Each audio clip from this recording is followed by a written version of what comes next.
कुटुंबाचा विकास, जागतिक पातळीवरती देशाचं उंचावलेलं स्थान यामुळे महाराष्ट्राची प्रगती होईल असा विश्वास मनामध्ये ठेवत आम्ही त्या ठिकाणी सहभागी झालो. आपण पाहिलं की लोकसभेमध्ये महाराष्ट्रामध्येच महायुतीला अपेक्षा एवढं यश मिळालं नाही, परंतु त्या साऱ्याची भरपाई विधिमंडळ स्थापन झाल्यापासून ज्या ज्या सत्तारूढ पक्षांना बहुमत किंवा युतीला आघाडीला मिळालं असेल त्याहीपेक्षा अधिक बहुमत आम्ही त्यावेळेला मिळवलं. त्याच्यामुळे स्वाभाविकच आज दादा नाही त्याची प्रकर्षाने आठवण त्या ठिकाणी होते आहे. म्हणजे 3 वर्षाच्या वर्षपूर्तीचा आनंद आहेच. उद्याच्या भवितव्याच्या कालावधीमध्ये सुद्धा आम्हाला महायुतीचा घटक पक्ष म्हणून, इंडियाचा घटक पक्ष म्हणून खूप भविष्यामध्ये वाटचाल त्या ठिकाणी करायचं आहे. मला असं वाटतं की तो संकल्प करूनच आम्ही पुढच्या कालावधीमध्ये त्या ठिकाणी काम करत आहोत. शरद पवारांच्या राष्ट्रवादीला सोबत घेऊन पुढे सत्तेत जाण्याचा काही विचार तुमच्या पक्षामध्ये किंवा पक्षाच्या हालचाली आहेत का? कारण काल अमोल कोल्हे खासदार यांनी असं म्हटलं काही ऑफर आहे का असा त्यांनी एक सवाल, मिश्किल सवाल खरं तर तो होता, पण त्यांनी तसं म्हणणं मांडलेलं आहे. मी काल खासदार डॉक्टर अमोल कोल्हे यांचे म्हणतात तसं त्यांना विचारलं गेल्यावर त्याच्यात त्यांनी मुश्किल उत्तर दिलं. त्याच्यामुळे माझ्याकडून त्या संदर्भामध्ये काय माहिती त्या ठिकाणी नक्की नाही आहे. शेवटी अशा पैसा विचार किंवा विलिनीकरण स्वर्गीय दादा आहेत असताना नक्की त्याची चर्चा होती हे मी नंतरही स्पष्ट केलं. आणि दादांच्या दुर्दैवी अपघाती निधनाच्या नंतर या चर्चेला पूर्ण विराम त्या ठिकाणी मिळाल्याचं स्वतः दस्तूरपुत्र शशिकांत शिंदे किंवा साहेबांच्या पक्षाकडून सुद्धा अनेकांनी त्या ठिकाणी वक्तव्य केलेली आहे. पुन्हा एकदा तशा पद्धतीची काही चर्चा माझ्यापर्यंत तरी पोहोचलेली नाही. आल्याच्या नंतर त्या संदर्भातली चर्चा होऊ शकते, बोलणं होऊ शकतं. राष्ट्रवादी शरदचंद्र पवार पक्ष जर एनडीए मध्ये सामील झाला तर राष्ट्रवादीची काय भूमिका असेल?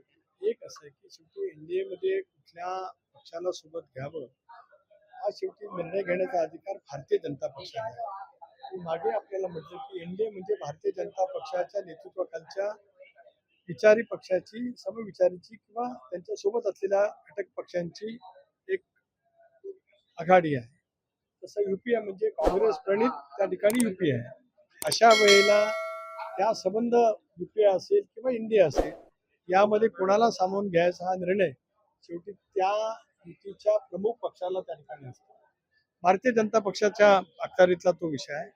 आणि माझ्याकडे तशी कुठेही माहिती नाही की भारतीय जनता पक्षाकडे सुद्धा तशापैकी पुढे चर्चा सुरू आहे की किंवा काय असेल तर काय मला कल्पना नाही त्या संदर्भामध्ये. 3 वर्षापूर्वी ज्यावेळेस मी निर्णय घेतला त्यानंतर शरद पवारांनी देखील तुमच्या सोबत आलं पाहिजे किंवा आशीर्वाद दिले पाहिजे यासाठी सर्व आमदार अशाच अधिवेशन काळामध्ये पवारांना भेटायला गेल्याचं पाहायला मिळालं होतं. आता 3 वर्ष होत आहेत. आता या सर्व राहिलेले दोन्ही पक्ष आहेत त्यांना देखील आपल्या सोबत यावं यासाठी आपण काही पुढाकार घेणार आहात, विनंती करणार आहात? खरं 3 वर्षापूर्वी ज्या वेळेला मी निर्णय घेतला त्यावेळेला पावसाळी अधिवेशन सुरू झालं.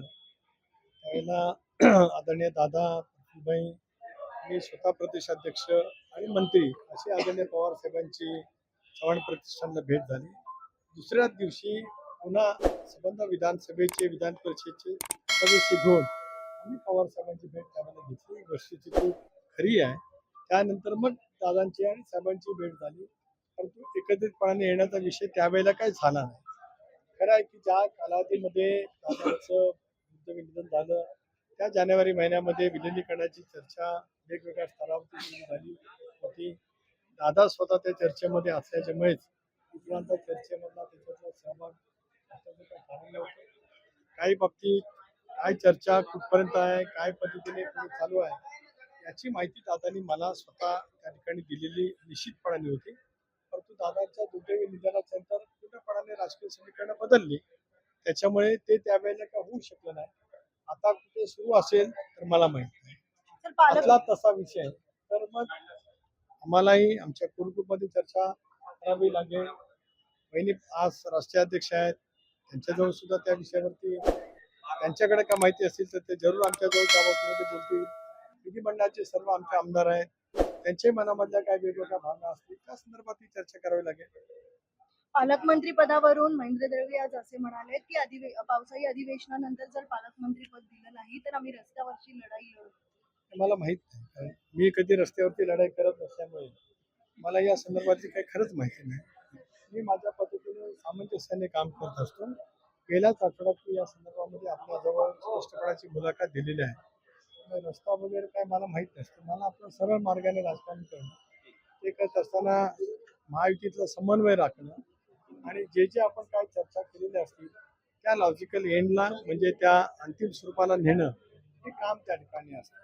आणि हा निर्णय मी मागेही म्हटलं की माननीय मुख्यमंत्री आदरणीय देवेंद्र फडणवीस साहेब, राज्याचे दुसरे उपमुख्यमंत्री, माजी मुख्यमंत्री आदरणीय एकनाथराव शिंदे साहेब, आमच्या उपमुख्यमंत्री सुनेत्राबाई पवार नक्की बसून त्या ठिकाणी घेतील. रायगडचा विषय असल्यामुळे या संदर्भातलं माझं मत मी नक्कीच वरिष्ठांना सांगितलेलं आहे.